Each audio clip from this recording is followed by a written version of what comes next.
to another episode of the Preparedness Podcast, the podcast that brings you the best in preparedness information. My name is Rob Hannis, and I'm the host for the show. You can find us online at thepreparednesspodcast.com, on Facebook as Preparedness Podcast, on Twitter as Prepcast, and of course you can always email me directly at rob@prepcast.info.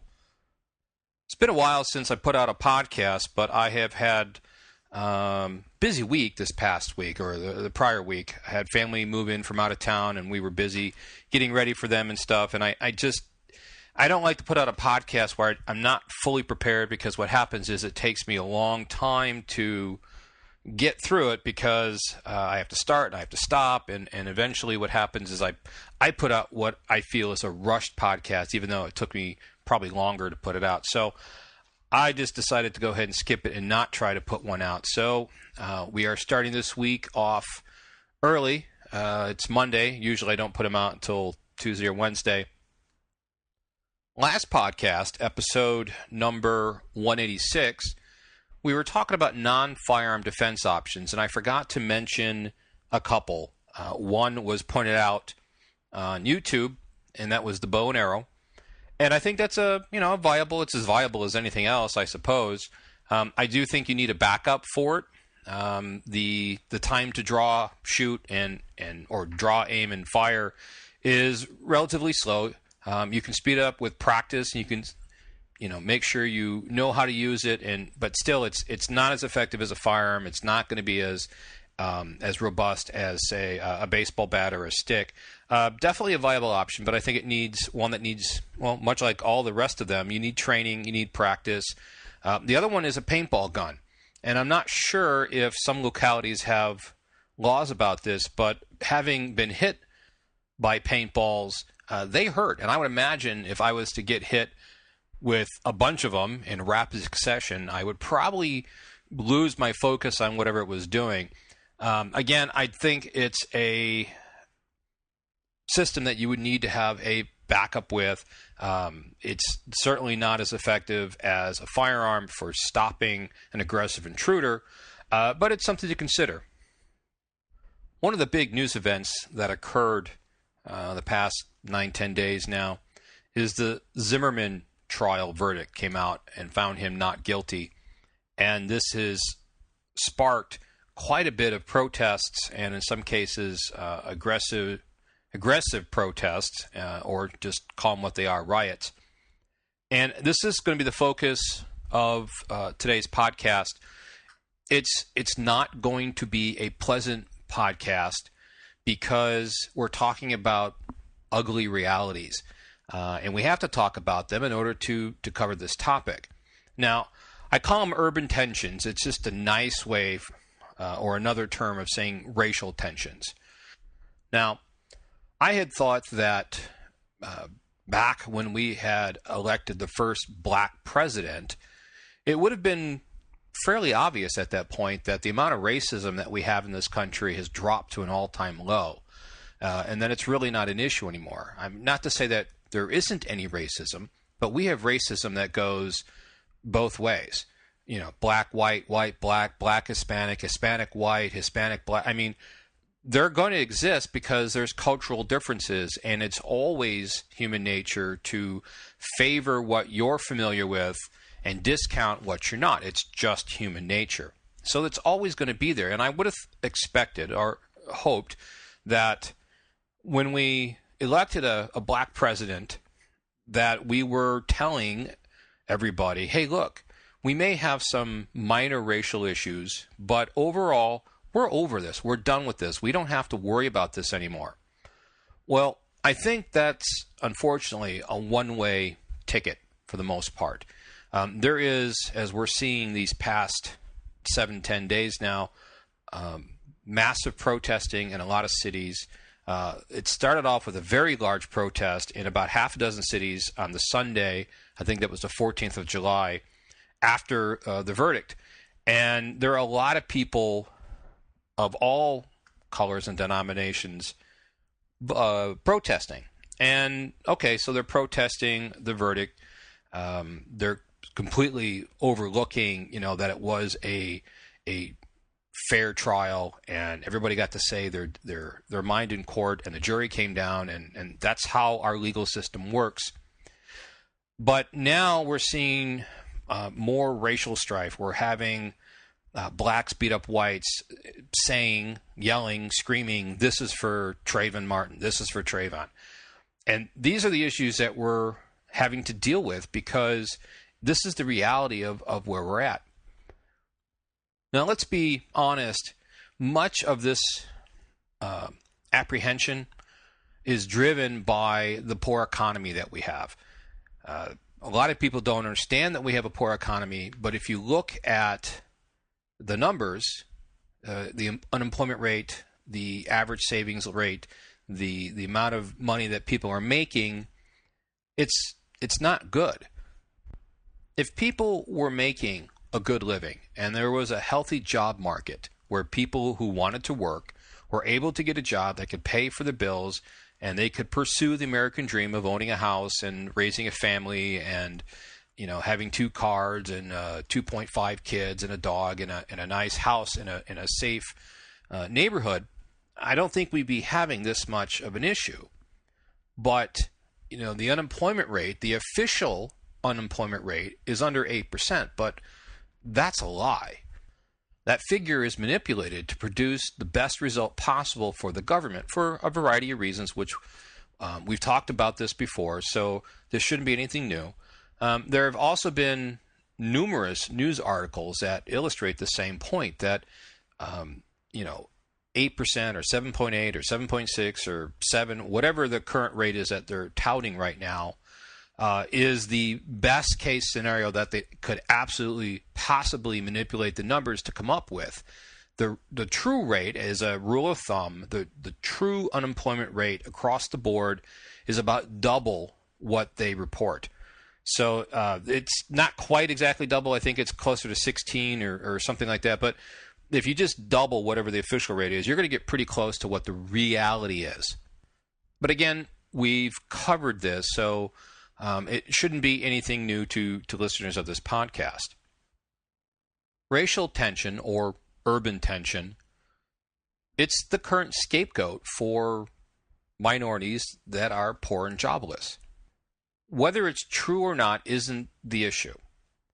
Now, don't get me wrong. I'm not trying to say or imply that being a minority means that you're poor, or that because you're poor and jobless that you're a minority. That's not what I'm saying. The reality is, when you look at the stats, a lot of teenagers, just to take one group of the population, has an extremely high, I think it's like 23 or 36%.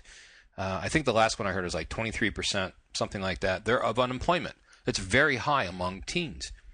It's also high among minorities, especially those in an urban environment. This is, again, this shouldn't be anything new. If you look at the news reports that tell us that we have, 43, 47% of the population as some form of government assistance, well, who do you think these people are? They're people who are poor. I mean, the rich people aren't getting assistance. Well, maybe at some point, tax breaks or something like that. But you have to be poor in order to get assistance. You're not making enough or making anything to be able to qualify. So by the very nature of those who are indigent are the people who are, getting the assistance. In some cases, this problem, this issue, has been going on for decades. Take Detroit, for example. Detroit isn't going bankrupt or hasn't declared bankruptcy simply because of the last 4 or 5 years. It has been decades of bad decisions by the policymakers, the legislators, the lawmakers, one after another, that has led them to this. This is a chronic issue, and now, the people of Detroit are going to be paying for the ignorance and stupidity of the lawmakers in that city. So suffice to say, there are plenty of Americans in all shapes, sizes, and colors that are in a bad economic predicament. As I see it, the Zimmerman verdict was simply a convenient excuse for a lot of people to vent their anger and frustration about the current state of affairs in the country. If you woke up And let's say you had a mediocre job in 2007. In 2008, you woke up without a job. If you had a great job in 2007 and you woke up realizing that you need to go flip burgers because that's the only job that was available, you know what? You're going to be pretty upset about those things. And so this has been going on for a long time. I've covered in the past, both on the podcast and on the website, the issue of the homeless people living in tent cities, people living out of their cars.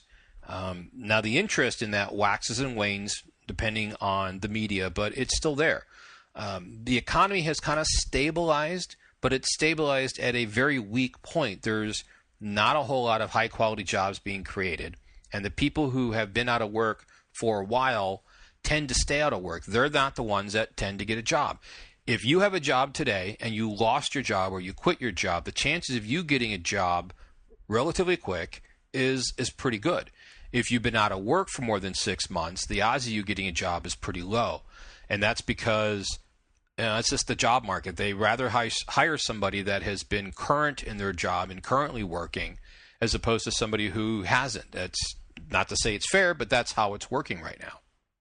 So why do I say that the Zimmerman verdict is a spark about the economy and people, their frustration and rising up and civil disorder? Well, there are many people, both black and white, that have been killed by members of the other race that they could have chosen to protest over, but they didn't.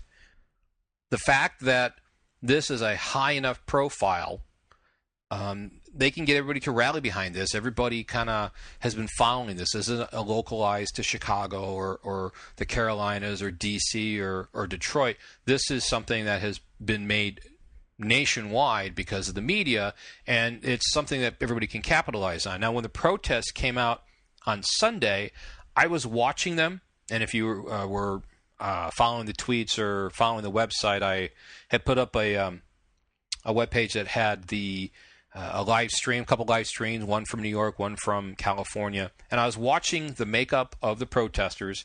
I was watching to see what happened, and it was a diverse makeup. In fact, I think there were more white people protesting than black people. Does that say anything?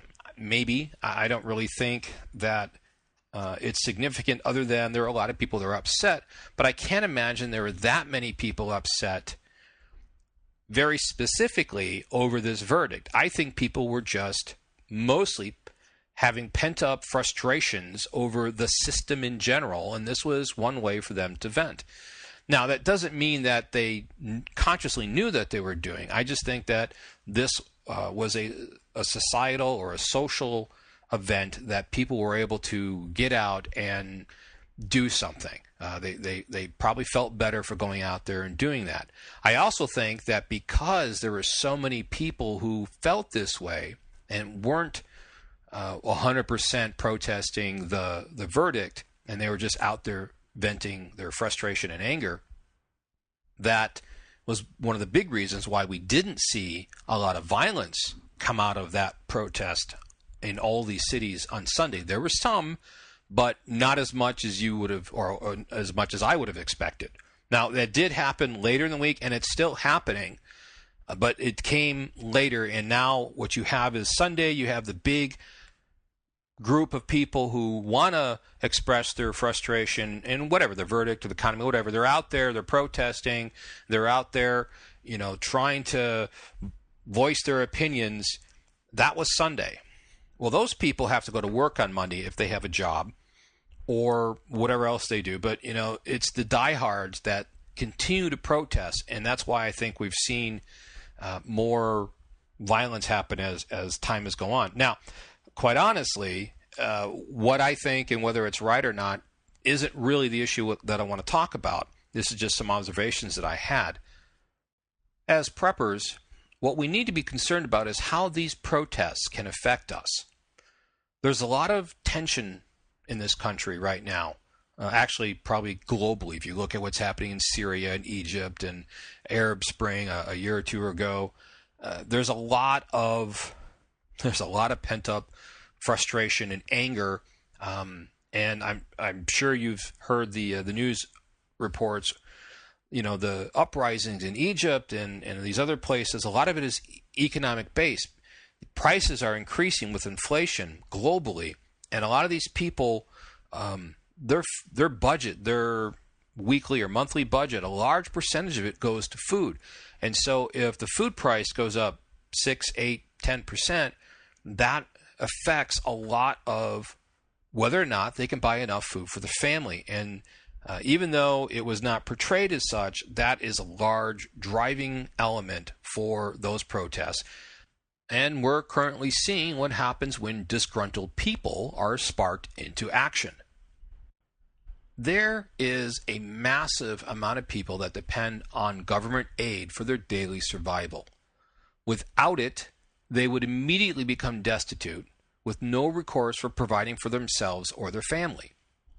So what happens when suddenly the EBT cards stop working? Now, the EBT cards are what the people who are on government assistance, that's how they pay for things. It's like a government debit card or a government credit card. And they go to the store and they buy and they present this EBT card, and that's how they pay for the food and whatever else they're buying.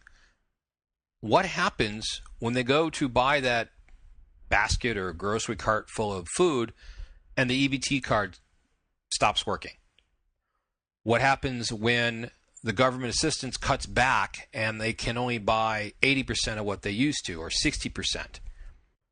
Over the past year or two, at least, there have been several authors that have asked this question and have written about it.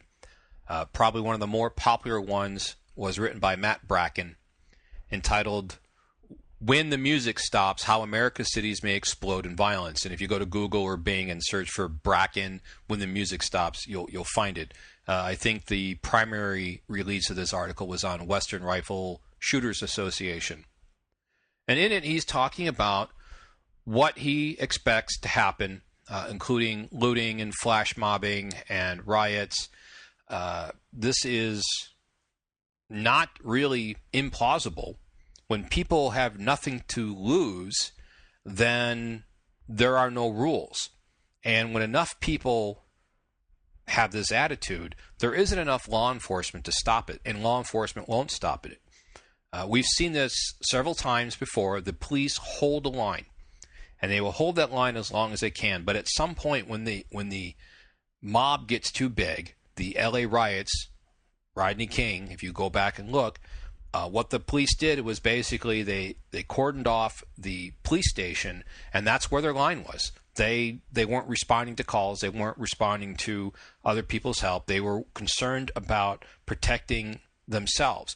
I can't say that's right or wrong, because there's no way there's enough police to handle all these people unless they just shoot them. And I don't think that's something where America is yet, at least not yet. And hopefully we will never get to that point where we just, shoot rioters on sight. So the thing that you need to be concerned with as a prepper is you need to look at these and you need to play the what if game and say, what if this happened in my neighborhood? What if this happened down the street? What if there was a riot or a protest? Let's say it started as a mild, non-aggressive protest at the local park near you and turned ugly. It turned into a violent protest.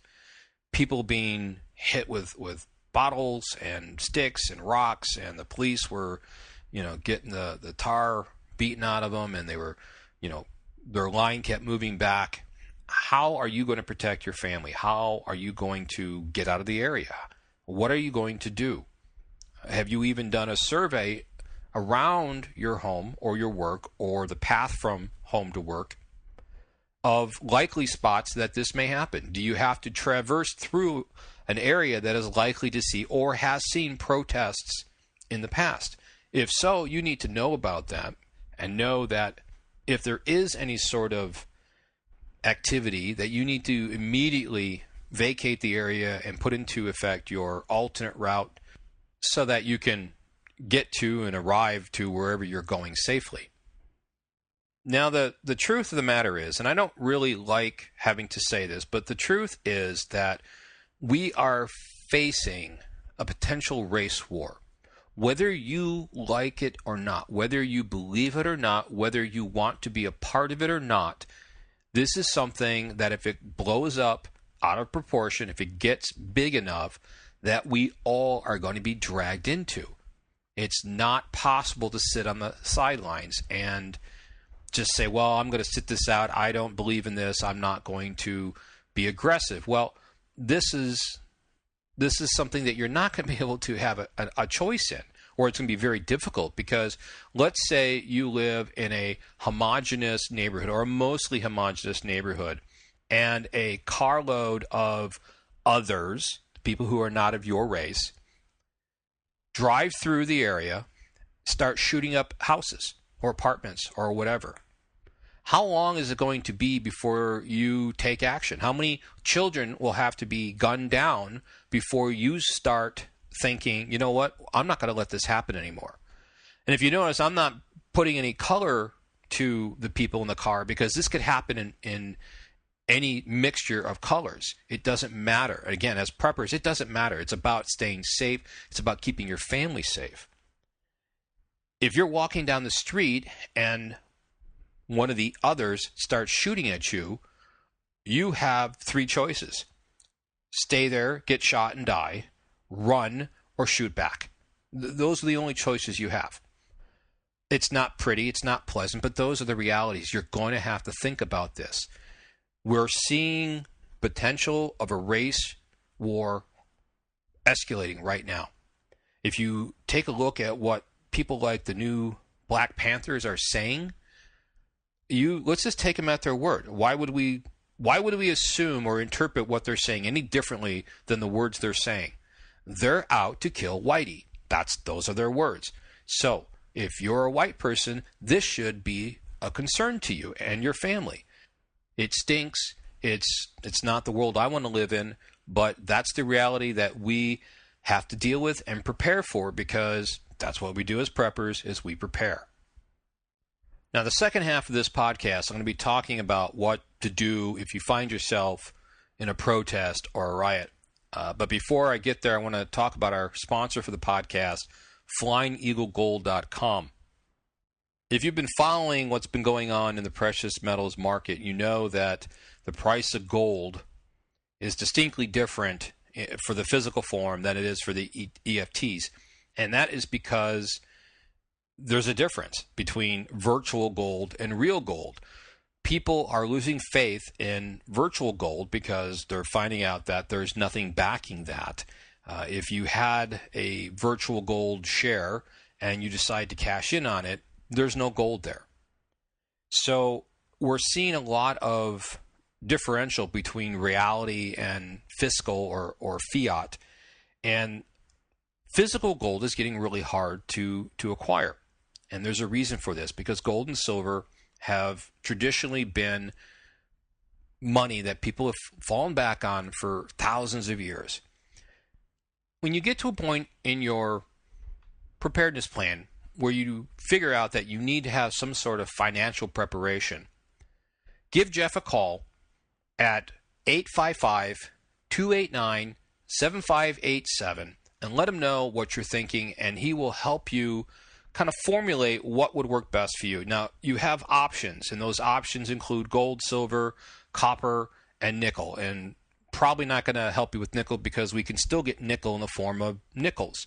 But if you are thinking that this is a good idea and you're kind of fuzzy on how it works, you can go back and listen to some of the podcasts that we have. We have a whole series on this financial preparedness.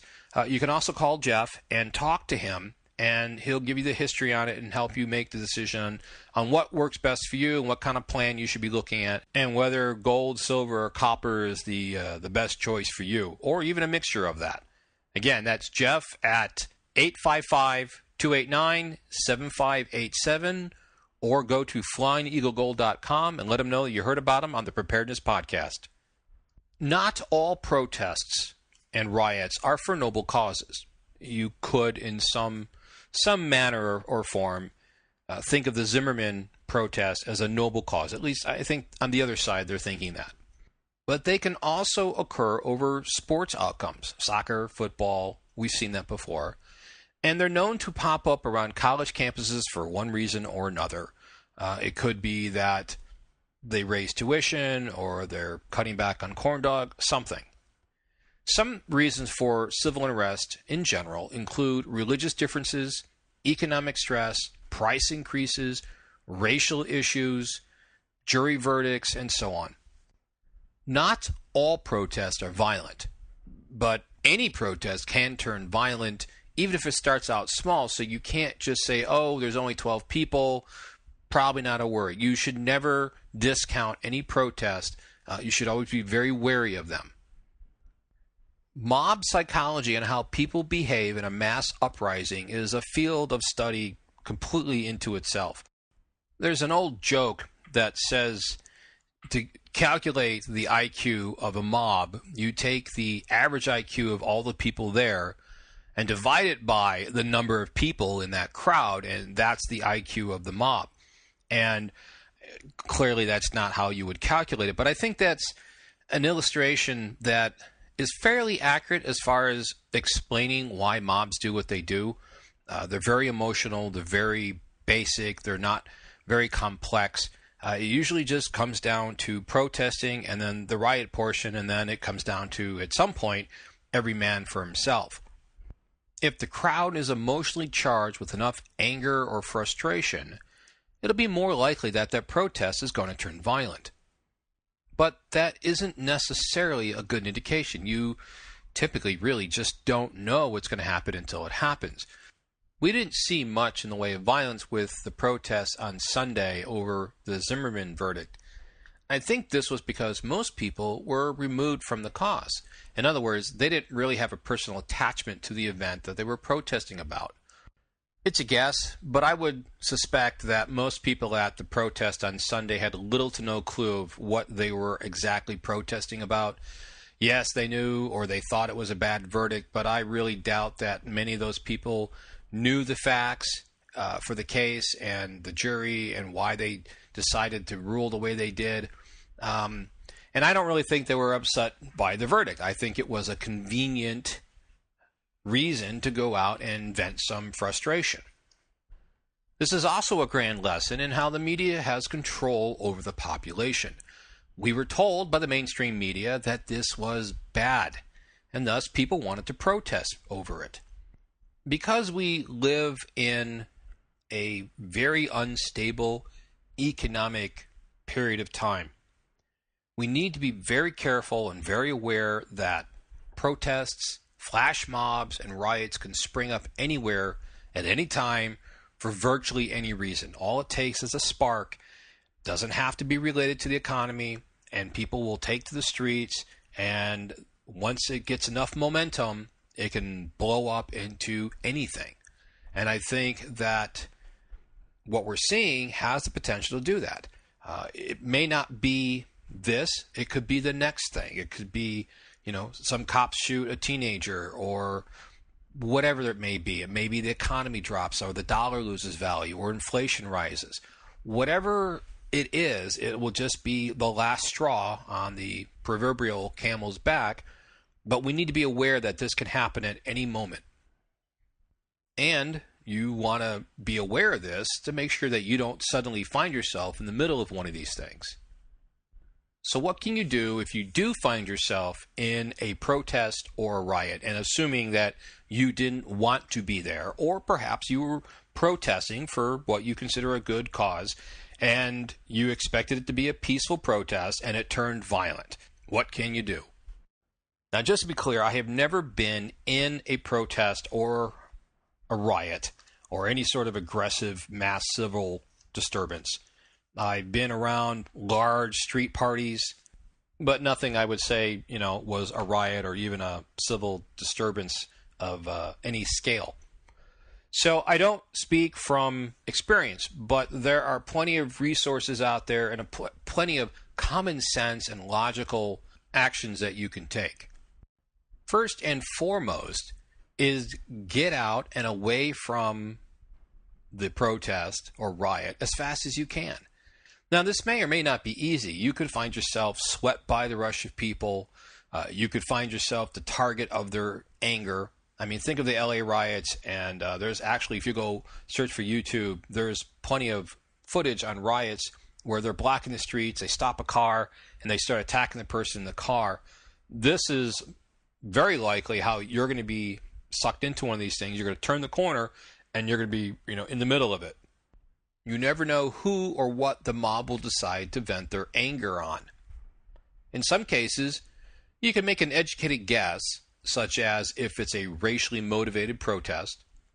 With the way that social pressures are trending lately, we can expect more racially charged events to occur for the foreseeable future. But it doesn't just have to be racial. It could be anything, as we've already mentioned. If you do get swept up with the crowd, go with the flow of traffic. Don't try to fight against the push of people. This is no different than, trying to go in through the outdoor at a crowd. Everybody's trying to exit and you're trying to get in. It's very difficult to move against that.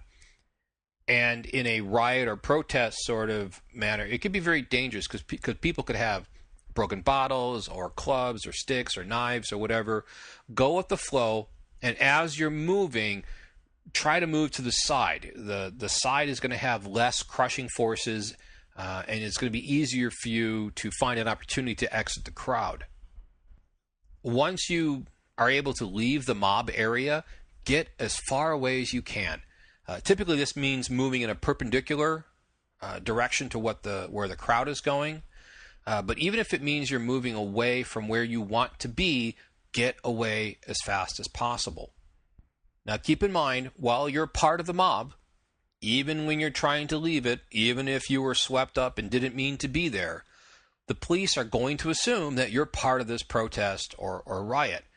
They don't know the difference. They have no idea what your true intention was or is. So if you're confronted by the police, don't resist. Resistance just means they're going to beat you harder. Also, claiming that you're not part of the mob isn't going to get you anywhere either. In this situation, the police are going to be in a us versus them mentality, and discussing the finer points and how you got mixed up with the crowd isn't really on their agenda. Your best case is to offer no resistance and hope that they either arrest you with as little pain as possible or move on to bigger fish. Regardless of how big the protest or riot is, it is still limited in its size and scope at some point. And it may not seem like it, but it is very possible to turn the corner, whether you're walking or cycling or driving, and turn right into an ongoing protest. Your sudden appearance may go unnoticed, or it might be the spark that sets the crowd off. You need to be prepared to get away quickly. Knowing where you are and what the alternate routes are around you would be extremely helpful in this case, as well as the ability to make snap decisions. I remember back when the Occupy movement was still going pretty strong, my family and I had traveled to Chicago. That's where my family is.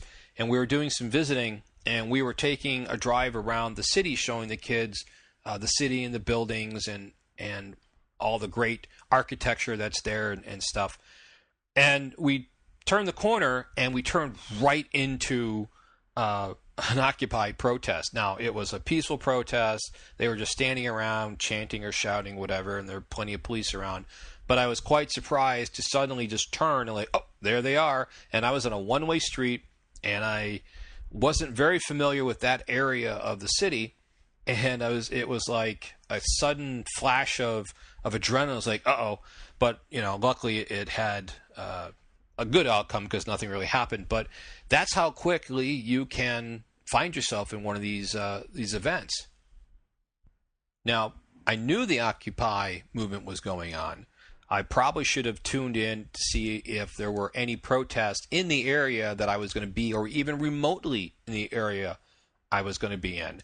And that goes to this point, is stay alert what's going on in the news, so you have some advance notice that protests are either currently happening right now or have the potential for them to occur.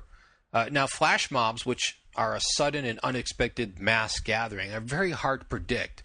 I mean, unless you're in the loop for that particular flash mob, you're probably not going to know what's coming. So even though you may be alert and following all the news stories of what's going on, you could still find yourself suddenly in a flash mob. And we've seen flash mobs from dance numbers to racially motivated beatings. So you need to be alert to this at all time. And that goes back to the basic situational awareness. When you're not in your home, you need to be on like condition 3 or condition orange or whatever you want to call it. It's like the medium condition. You need to be aware of where you are and what's going on around you at all times. If the affected area is very large or you're unable to actually get out of the area, try to find some place indoors and just ride out the protest if possible. You may need to be prepared to shelter in place for hours. If the protest goes on for 8, 10, 12 hours, you may have to stay there. It might just be the safest thing to do. If you're in a vehicle, attempt to get out of the area, of course, but don't use the vehicle to be aggressive towards the rioters unless you're prepared to run them over. At this point, I would have to say that if they're being aggressive to you in the vehicle, then, your vehicle is a weapon, and it's a tough choice because it's very easy to hurt or kill somebody with your car. But if they're trying to kill you, then I would have to say you need to get out however you can. Because vehicles don't make very good protection against a mob of people. You can keep your doors locked and your windows up, but they can break the windows, and with enough people, they can flip your car over. They can start it on fire with Molotov cocktails. It's not as safe as it might seem in your vehicle. If you can't drive out, then it's probably best to immediately park and abandon the vehicle and get out of the area. This is probably best if you haven't been noticed yet. If you turn the corner and you can't back up, you can't turn to get out of the area, it might be just best to get out of the vehicle and go back the way you came, or get to whatever the closest safe spot is. You're going to have to play this by ear, though. There is no hard and fast rule to say, okay, if your mob's in front and you're driving less than 20 miles an hour, then do this. That doesn't exist. There are no fast and hard rules that I can either think of or find to dictate how you should handle the situation. You need to be able to think on your feet. You need to be able to address the situation and deal with it as it comes. I was watching some rioting footage back in the 70s or 80s, and this group of minorities held this intersection in, I think it was in Los Angeles, and some cars would drive right through, and other cars, they stopped to see what was going on, or that's how it looked like, because there was no audio. This is footage from a helicopter, and these cars got swarmed. Almost all the cars had stuff thrown at them, and if you stop, you are not moving, and they swarm your car, it's going to be very difficult for you to move because it's not in our nature to run people over. So I think if I was in a situation, I would try not to stop. A moving target is much more difficult to hit. Plus, if you're moving, I think people are going to be less likely to stand in front of you. Now, you might have those people that step out in front of you think that you're going to stop. You know what? Again, you need to think on your feet. Swerve, clip them with the side of your fender, something. But you have to assume, especially if you're not the same race or color that they are, that your life is in danger and you need to take action accordingly. Keep in mind that trying to drive through the crowd or towards police may be interpreted as a hostile maneuver, and you could bring unwanted attention to yourself. So you may not have been noticed, but if you try to squeak through with your car, you might become the center of attention. And if you become the target, as I said about things being thrown at you, rocks, bottles, bricks, Molotov cocktails, people shoving sticks in your window, even gunfire. You can expect just about anything. And at this point, I would say don't stop. Your life's in danger, and drive out of the area as best as you can, with the understanding that if you stop, you may not get out. I know I'm repeating myself at this point, but I think it's an important concept to understand because it's so different from all the other things that we prepare for. Now, the more violent the protesters, the more likely it is that the police will use aggressive tactics against them. You don't want to be caught up in this. If you have no choice to drive through areas that are known civil uprising locations, say Oakland, and you have no choice. It's part of the way you work, it's part of on your way to work or something, then you can take some preparations in your vehicle, keeping in mind that this is a last-ditch effort. I mean, your first option should not be anywhere near the riot or the protest area. Now, I've seen it suggested that you wear thick clothes, leather jacket, gloves, boots, motorcycle helmet, goggles, an N100 mask be great, if you have to deal with gas or whatever. If you knew you were going to need these things, you probably wouldn't want to have them with you. But again, I think it's better to get out and avoid this altogether. I think if you were to wear this, I think you would stand out from most people in the crowd, and you would become a target either for the protesters or for the police. Unfortunately, though, I think it's pretty safe to assume that if you find yourself in the middle of a riot, the odds are that you're going to find yourself getting hurt, arrested, or both. And it's just something you're going to have to deal with the best you can. Having never been in a riot, and hopefully I never will be, here is my, in a nutshell, list for dealing with riots and protests. 1. Avoid them. Keep tabs on the news and social media for potential hotspots and currently active areas. Either avoid these areas or be hypervigilant when in and around these known hotspots. Again, Oakland seems to be one of those areas that continually blows up in some civil unrest or another. 2. If you suddenly find yourself in a looting and rioting mob, get out as quickly as possible. Don't stop to see what's going on, and don't assume that because you're not a target that you won't quickly become one. If you're in a vehicle, keep driving. 3. If you're in a mob and you're not being targeted, don't bring attention to yourself. Try to blend in and look for a way out of the area. And 4, if you do find yourself targeted by the mob, fight to win. Grab whatever weapon you can and fight to survive any way you can. There is no such thing as a fair fight. It's either you or them.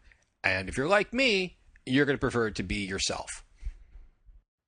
Now that I've given you my in a nutshell list for dealing with riots, I have to say that there is no list of survival rules that is going to protect you once you're the focus of an unruly mob that's bent on violence. This is where your preparedness mindset comes into play. The best thing you can probably do is to know how to think on your feet and act quickly. And remember that the best way to avoid a riot or a protest is to just not be there in the first place.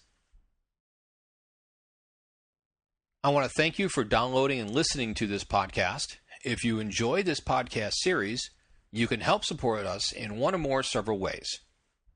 First, you can let other people know about the podcast. By increasing our listenership, this helps the podcast stay strong and allows us to put out more podcasts. If you click on the Amazon banner that's on the website, you pay the same prices that you normally would on Amazon, but we get a little bit of a commission, and it's not a lot, but every bit helps. You can sign up for an Audible subscription by going to audiblepodcast.com/prepcast, or you can click on the banner that's on the website at thepreparednesspodcast.com. Just like the Amazon affiliate, you get the same great books for the same low price, and we get a small little commission because of that. And the last way that you can help support the podcast is to support our advertisers and let them know that you heard about them through the Preparedness Podcast. Until next time, folks, enjoy life and be safe.